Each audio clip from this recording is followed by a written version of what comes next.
충격적인 일이 벌어졌습니다. 전 세계에서 가장 과학적이고 위대한 문자라고 믿어왔던 한글. 그런데 미국에서 우연히 알게 된 한 작은 문자가 저를 혼란에 빠뜨렸습니다. 문맹률 0%를 기록했다는 그 문자. 처음에는 그저 흥미로운 이야기쯤으로 넘기려 했어요.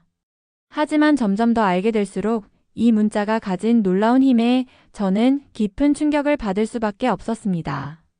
과연 이 작은 문자가 한글을 위협할 만큼 대단한 걸까요?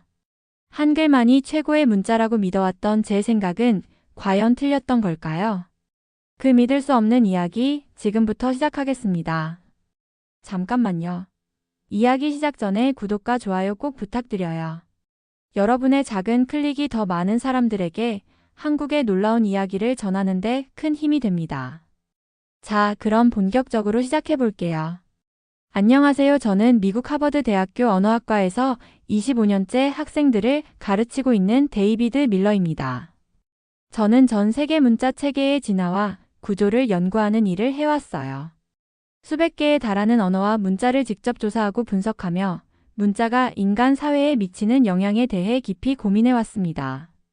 그 긴 시간 동안 제 마음 한편에는 늘 단단하게 자리 잡은 확신이 하나 있었습니다. 바로 한글이 인류가 만든 문자 중 가장 과학적이고 가장 완성도 높은 문자라는 믿음입니다. 이 확신은 단순한 감탄이 아니라 오랜 연구와 비교 분석 끝에 얻어진 결론이었어요. 한글을 처음 알게 된 것은 대학원 시절 고대 문자 연구 수업을 듣던 중이었습니다. 당시 교수님이 간단히 언급했던 한글의 창제 원리에 흥미를 느껴 직접 자료를 찾아 읽기 시작했죠. 그 과정에서 알게 된 한글의 구조는 제 상식을 완전히 뒤집어 놓았습니다. 자음은 발음기관의 형태를 본떠 만들었고, 모음은 하늘과 땅, 사람을 상징하는 철학적 개념을 반영해 구성되었다는 사실을 알게 되었어요. 뿐만 아니라 이 모든 시스템이 불과 몇십 년 안에 고안되어 보급되었다는 점은 문자학적으로 경이로운 일이었습니다. 문자 체계는 보통 수백 년, 수천 년에 걸쳐 서서히 진화합니다. 그러나 한글은 달랐습니다. 단숨에 설계되었고 그 구조는 놀랍도록 정교했습니다. 저는 그때 느꼈습니다. 이건 단순한 발명 이상의 무엇이다라고요. 그래서 이후로도 제 연구 인생 동안 한글은 늘 기준이 되어 왔어요. 세계의 다양한 문자들을 분석할 때마다 결국 다시 한글로 돌아오게 되었습니다. 언제나 결론은 같았습니다. 한글보다 더 체계적이고 배우기 쉬우며 동시에 깊은 철학을 담은 문자는 존재하지 않는다는 것이었어요. 학생들에게 강의할 때도 늘 이야기했습니다. 한글은 문자 체계의 민주화를 실현한 사례라고요. 문자가 소수를 위한 것이 아니라 모두를 위한 것임을 보여주는 상징이라는 점에서 그 의미는 더욱 특별하다고 설명했습니다. 한국 사회가 빠르게 높은 문해율을 달성한 배경에도 저는 한글의 힘이 있었다고 확신했습니다. 경제 발전이나 제도적 노력만으로는 설명할 수 없는 성과였어요. 물론 세계 곳곳에는 다양한 문자 체계가 존재합니다. 그들 각자는 나름의 독창성과 아름다움을 가지고 있어요. 그러나 저는 자신 있게 말할 수 있었습니다. 한글은 단순히 문화적 산물이 아니라 과학적 설계와 인문학적 사유가 결합된 인류 최고의 문자라고요.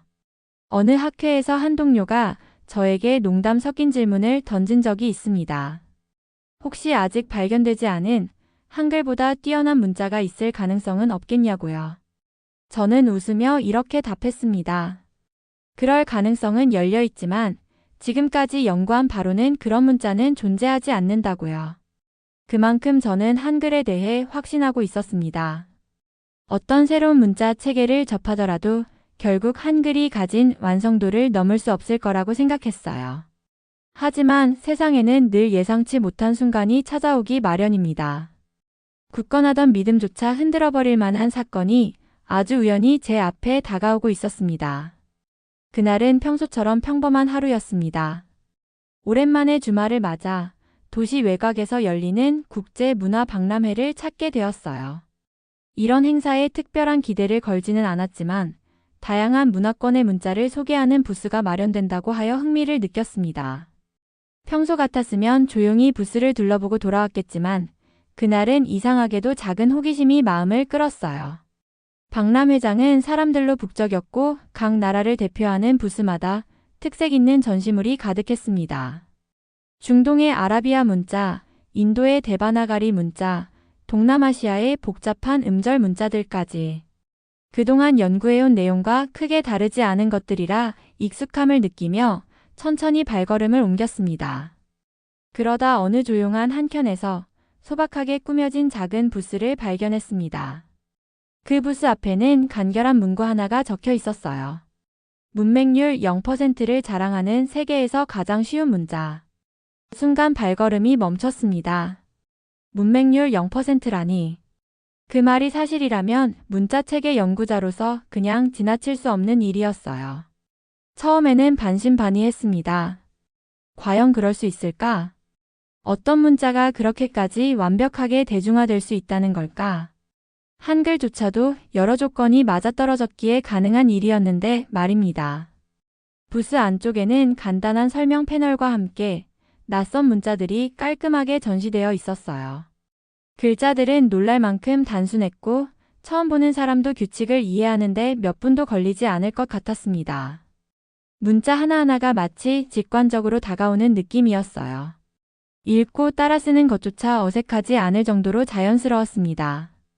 설명 패널에는 이 문자에 대한 소개가 적혀 있었어요.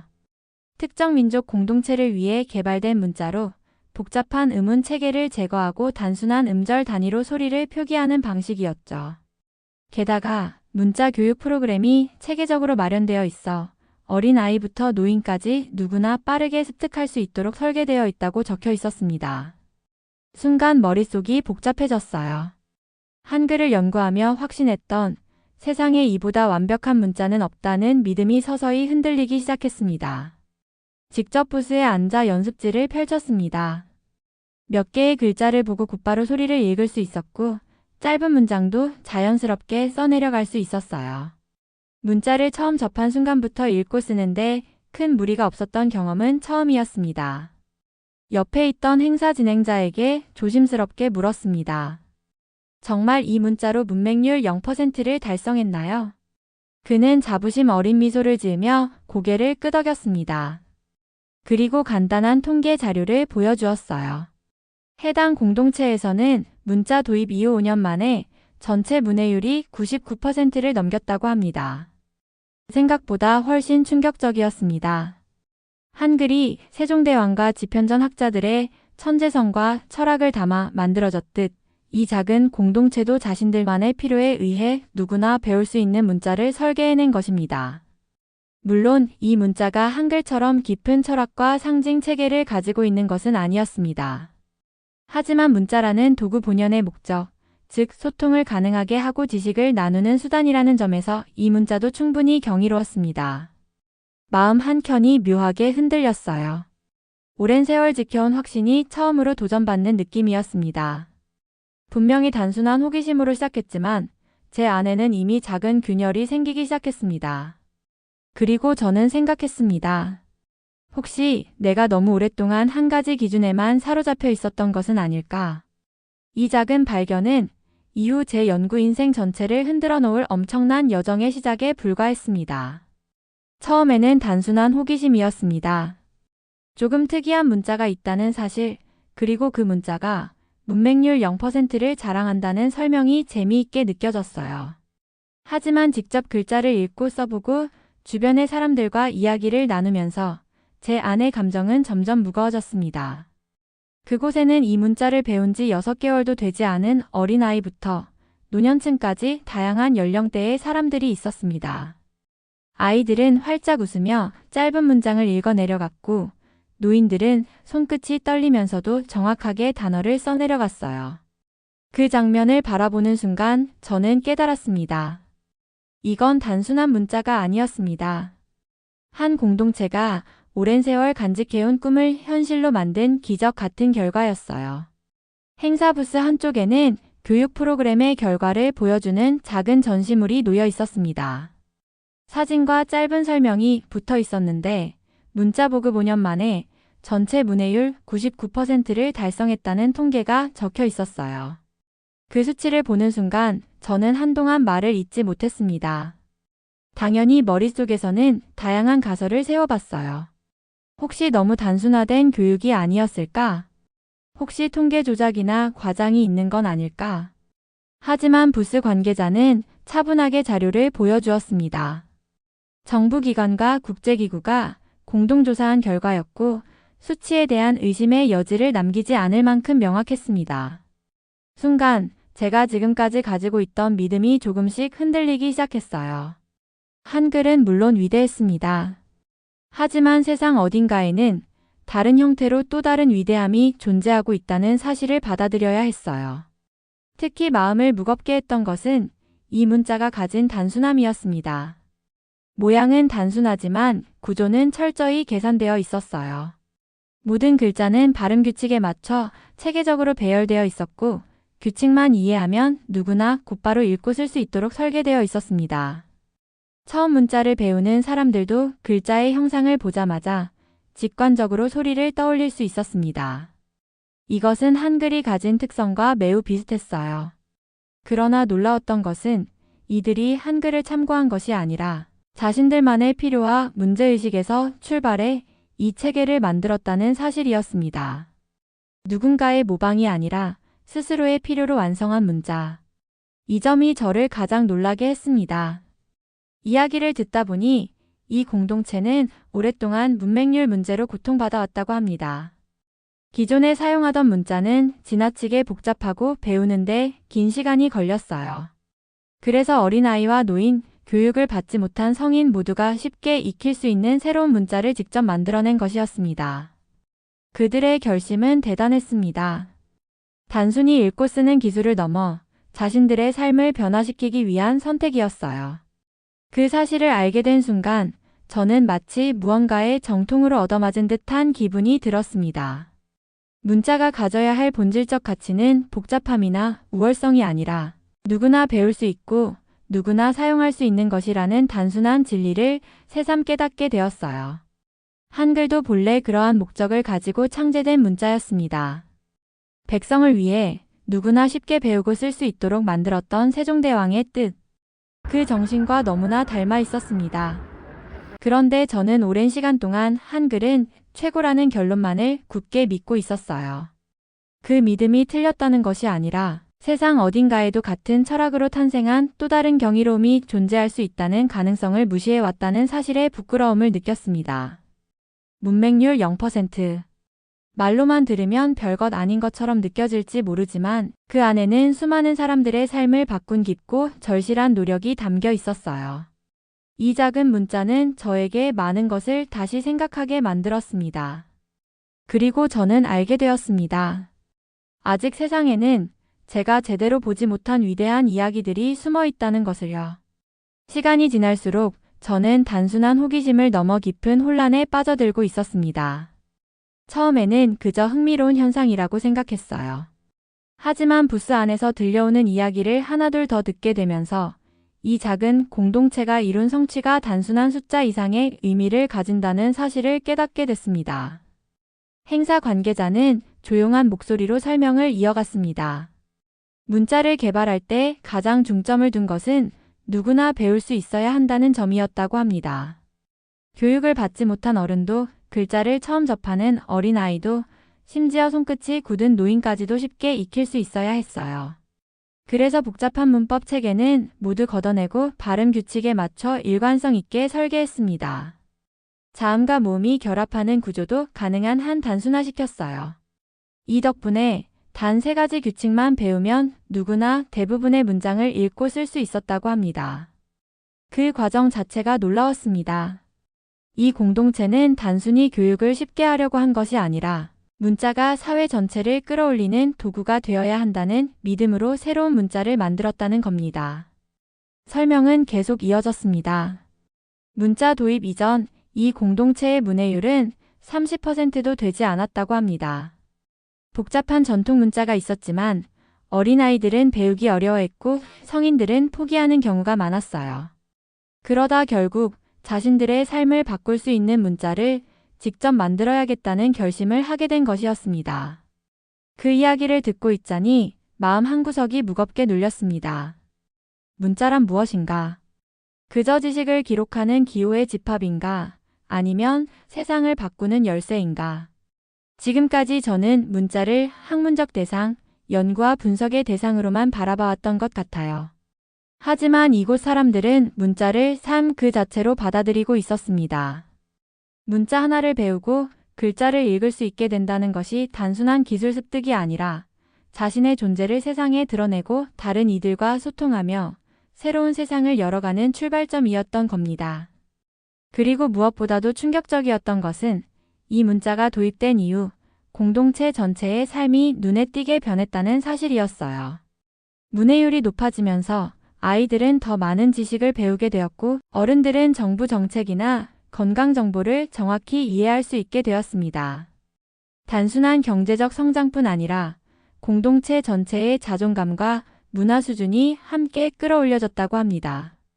생각해보면 이건 단순히 몇몇 사람이 글을 읽고 쓸 수 있게 되었다는 차원의 이야기가 아니었습니다. 문자가 한 사회의 기반을 송두리째 바꿔놓은 것이었어요. 그 순간 저는 다시 한번 한글을 떠올렸습니다. 한글도 그러했습니다. 백성 누구나 글을 배우고 지식을 익힐 수 있도록 하기 위해 만들어졌고 그 덕분에 조선 사회는 문화를 나누고 발전시킬 수 있는 토대를 마련할 수 있었습니다. 그런데 지금 이 작은 공동체도 비슷한 길을 스스로 찾아가고 있었던 겁니다.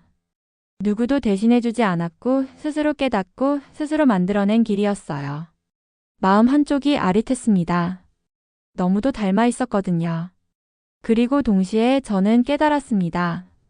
세상은 여전히 변하고 있었고 여전히 인간은 자신의 삶을 스스로 바꾸기 위해 싸우고 있었습니다. 지금까지 쌓아온 연구와 지식, 그 모든 것들이 부끄럽게 느껴졌어요. 나는 과연 진정한 의미에서 문자를 이해하고 있었던 걸까? 그 깊은 질문이 그날 이후 제 안에서 끊임없이 맴돌기 시작했습니다. 박람회장을 나와 천천히 걸었습니다. 머릿속은 복잡했습니다. 지금까지 봤던 것, 들었던 이야기, 그리고 그 작은 공동체가 만들어낸 경이로운 성과까지 모든 것이 계속해서 머릿속을 맴돌았어요. 자연스럽게 한글을 떠올렸습니다. 한글은 제가 지금까지 연구하고 강의하며 늘 최고의 문자라고 믿어왔던 존재였습니다. 그 믿음은 단순한 감정이 아니라 철저한 분석과 비교 끝에 얻은 결론이었어요. 하지만 오늘 처음으로 의문이 들기 시작했습니다. 혹시 한글도 시대와 환경이 달랐다면 이렇게까지 대중적이지 못했을 수도 있었던 건 아닐까? 한글은 당대 최고의 학자들이 모여 철저한 과학적 분석과 사회적 필요를 바탕으로 만들어졌습니다. 누구나 쉽게 배우고 쓸 수 있도록 설계된 문자였죠. 그 철학은 지금까지도 변하지 않았습니다. 그러나 새롭게 만난 이 작은 문자는 비록 학문적 배경이나 거창한 철학은 없었지만 필요 하나만으로 삶을 바꾸겠다는 열망 하나만으로 만들어졌다는 점에서 엄청난 울림을 주었어요. 그 차이가 저를 깊은 혼란에 빠뜨렸습니다. 지금까지 저는 문자의 우수성을 판단할 때 과학성, 체계성, 설계, 철학 같은 요소들을 최우선으로 생각해 왔습니다. 하지만 현실에서 더 중요한 것은 그 문자가 실제로 사람들의 삶을 얼마나 변화시킬 수 있는가 하는 것이었어요. 조선시대 세종대왕은 백성을 위한 문자를 만들었습니다. 나란말씀이 중국에 달아 로 시작하는 훈민정음 서문의 의미를 이제야 진심으로 이해할 수 있을 것 같았습니다. 백성들이 자신의 뜻을 표현하고 지식을 익히고 세상을 이해할 수 있게 하려는 진심. 그것이야말로 문자 창제의 가장 근본적인 이유였다는 걸요. 그 작은 공동체의 문자 역시 마찬가지였습니다.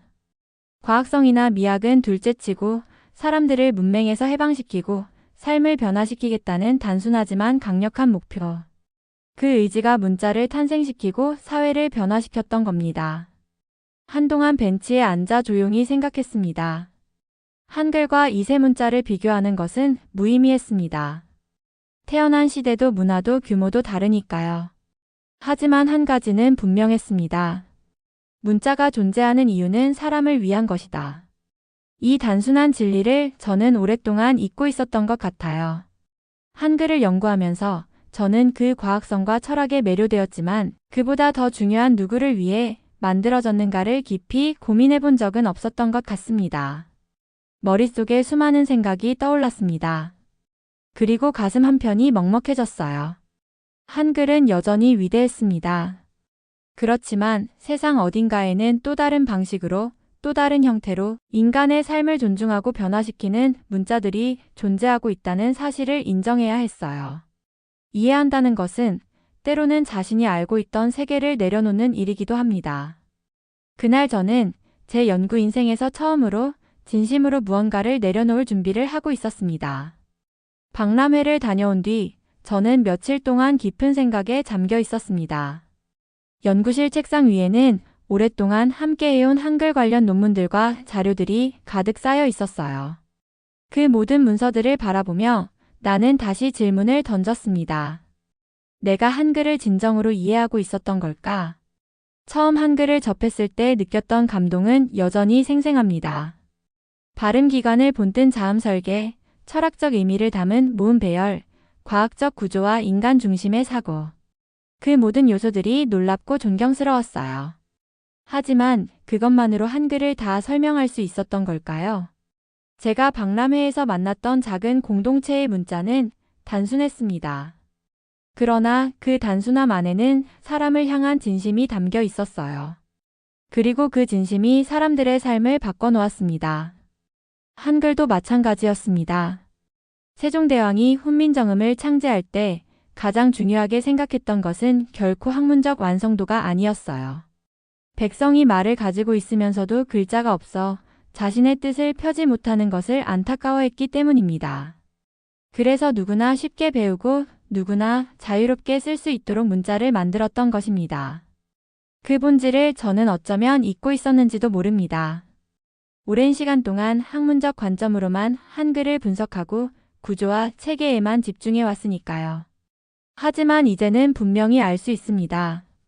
한글이 위대한 이유는 뛰어난 과학성 때문만이 아닙니다.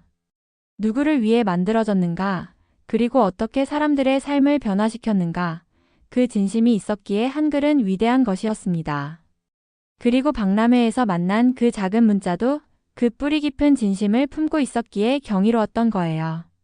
저는 더 이상 두 문자 중 어느 쪽이 더 우월한지를 고민하지 않습니다. 세상의 문자는 그 태어난 이유와 과정을 존중받아야 한다고 생각하게 되었어요. 그리고 서로 다른 모습 속에서도 인간을 향한 공통된 마음을 느낄 수 있다는 사실이 참 따뜻하게 다가왔습니다. 그날 이후 저는 제 수업 방식도 조금씩 바꾸기 시작했습니다. 단순히 문자의 구조나 과학성만을 강조하는 것이 아니라 문자가 사람들에게 어떤 의미를 가지는지, 어떻게 삶을 변화시키고 문화를 만들어내는지를 함께 이야기하기 시작했어요. 한글은 여전히 저에게 특별합니다. 그리고 이제는 그 특별함을 더욱 깊은 곳에서 이해할 수 있게 되었어요. 한글은 과학적이어서 위대한 것이 아닙니다. 사람을 위해 존재하기에, 그래서 모두를 품기 위해 태어났기에 위대한 것입니다. 그 단순한 진실을 깨닫기까지 참 오랜 시간이 걸렸지만 저는 지금 한글을 처음 만났던 그날보다 더 깊은 사랑과 존경을 품고 있습니다. 이번 경험은 제 인생에서 잊을 수 없는 순간으로 남았습니다. 저는 오랫동안 한글을 최고의 문자라고 믿어왔고 지금도 그 믿음은 변함없습니다. 하지만 한글이 진정으로 위대한 이유는 과학성이나 체계성 때문만이 아니라 누구나 쉽게 배우고 삶을 변화시킬 수 있도록 만들어졌다는 그 따뜻한 철학에 있다는 사실을 다시 깨닫게 되었어요. 세상을 바라보는 제 시선도 조금 달라졌습니다. 문자의 우열을 따지는 것이 아니라 각자의 필요와 진심이 만들어낸 결과를 존중해야 한다는 걸 배웠습니다. 한글을 사랑하는 마음은 더욱 깊어졌습니다. 그리고 이제는 세상 어딘가에도 인간을 위한, 삶을 위한 문자가 있다는 사실을 알고 더 따뜻한 마음으로 세상을 바라볼 수 있게 된 것 같아요. 이 작은 깨달음이 앞으로 제 연구와 삶에도 오래도록 따뜻한 흔적을 남길 것이라고 믿습니다. 여러분은 이에 대해 어떻게 생각하시나요? 여러분의 의견을 댓글로 남겨주세요. 영상이 유익했다면 좋아요와 구독 잊지 마시고요. 알림 설정도 해두시면 앞으로 더 재미있는 이야기로 찾아뵐게요.